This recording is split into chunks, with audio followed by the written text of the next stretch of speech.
Nope. Hand up, guys. My bad. My apologies. I didn't know that we're allowed to have fun in this league. I didn't know I'm not allowed to trade with the team from Atlanta. I guess we won't say his name anymore since everyone in the league is so petrified of him. He's basically he who should not be named of the JPDL. Sorry I didn't get that memo. And look, I'm not being hypocritical. I came on last video talking about all the other owners and how I'm sick and tired of them giving handouts to Ethan. Oh, I said the name. My fault, guys. I guess I'm not winning a game next year. Look, just because I'm getting mad at these other owners for trading with him doesn't mean I can't. You think you're comparing me to the other owners? I know what I'm doing. Don't worry about that, okay? And yeah, so we made this trade. Actually, honestly, you know what? I'm getting a little cold. This ain't really feeling right now. Let me go ahead and get my new colors on, right? New franchise quarterback, Jackson Dart, joining Malik Neighbors. Whew. Feels good. Joined Brian Daboll. Chris, I'm excited to watch some Giants games next year. That just feels right. It feels like back to my roots, back when I was like 7, 8 years old, diehard Giants fan. And now I have the Giants franchise quarterback. And it feels great. And what did I really give up? I gave up a first-round pick next year, James McCaskey's first-round pick, top 3 team in the league. Do you guys realize there are 14 first-round picks next year? We jumped from 10 teams to 12 teams, gave a comp pick to Chirac and Montana. So we're going to have 14 first-round picks. Let's make sure we're on the same page with that. So let's say James gets a top 3 finish, which I don't think is crazy to predict. We're looking at the 12th through 14th pick in next year's draft, a draft that a lot of pundits out there are saying isn't that great. And who did I get? I got a quarterback who's athletic, has first-round draft capital, is going to a great situation for a GM and a coach that need him to succeed for them to keep their jobs. And I'm getting weaponized. And people are coming at me saying, how could you do this? Saying it's another one of Ethan's hot streaks. Saying I'm buying into what everyone else is doing. Guys, you got to understand. This is life. This is real life, okay? People are held to different standards based on their past. My past in trading, I should have free realm to do whatever I want. I should be able to give Ethan 3 first-round picks, and I shouldn't be questioned. But people are going to question me. All right.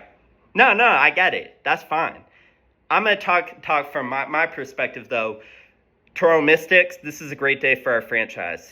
All right. It feels great to get a real quarterback. I think we're going to own New York for the next decade. We have Justin Fields. We have Jackson Dart. I think it's a new era of New York football that's being ushered in. I know the past decade hasn't been what we've wanted. But you know, people don't stay down forever. We saw what Jaden Daniels did for the Washington football team last year. And you guys are going to tell me that can't happen in New York? Why? Because they're cursed? Was any team more cursed than the football team, than the Commanders, than the Redskins, whatever you want to call them? One quarterback can change everything. And that's what I see when I see Jackson Dart. I've watched the tape, and I see a franchise quarterback. Maybe I'm the only one. But to victimize me for making a trade is crazy, given my history. And the other thing I'll say, and not that this factored into a trade because I would have done it either way, but I did say on the last episode, you know, Ethan, if you send me an offer for a 2026 first for Jackson Dart, I'll do it. And I did it. I stood on business. There's no bits over here. There's no gimmicks. There's just me, my truth, and I'm here speaking my truth.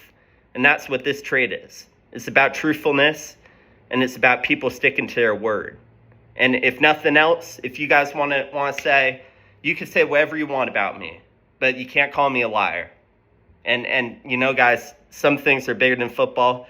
Some things are bigger than fantasy. I think my core values are part of that. And yeah, so I hope that's the culture that I'm building here in Toronto. I hope my players are seeing this. We're starting to be more loyal as an organization, building up from within. And yeah, it's a great day to be a Toronto Mystics fan. It's going to be an exciting year. Going to watch our boys progress. And someone come trade for Travis Kelce. Thank y'all. All right, guys, what's going on? Commissioner asked me to do this impromptu press conference breaking down the trade between myself and Vice City, sending away Kyler and getting back Dak and Jackson.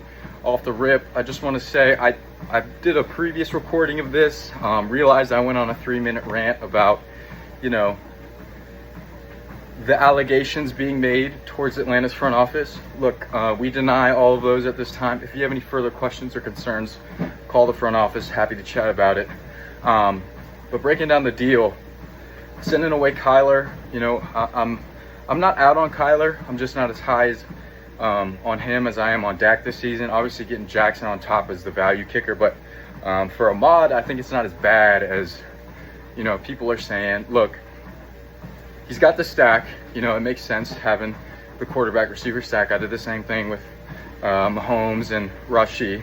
And I also think, like, every JPDL owner has their guy, right? For me, it's any Falcon. Bijan, Drake London. I traded for Kyle Pitts, I think, 3 times.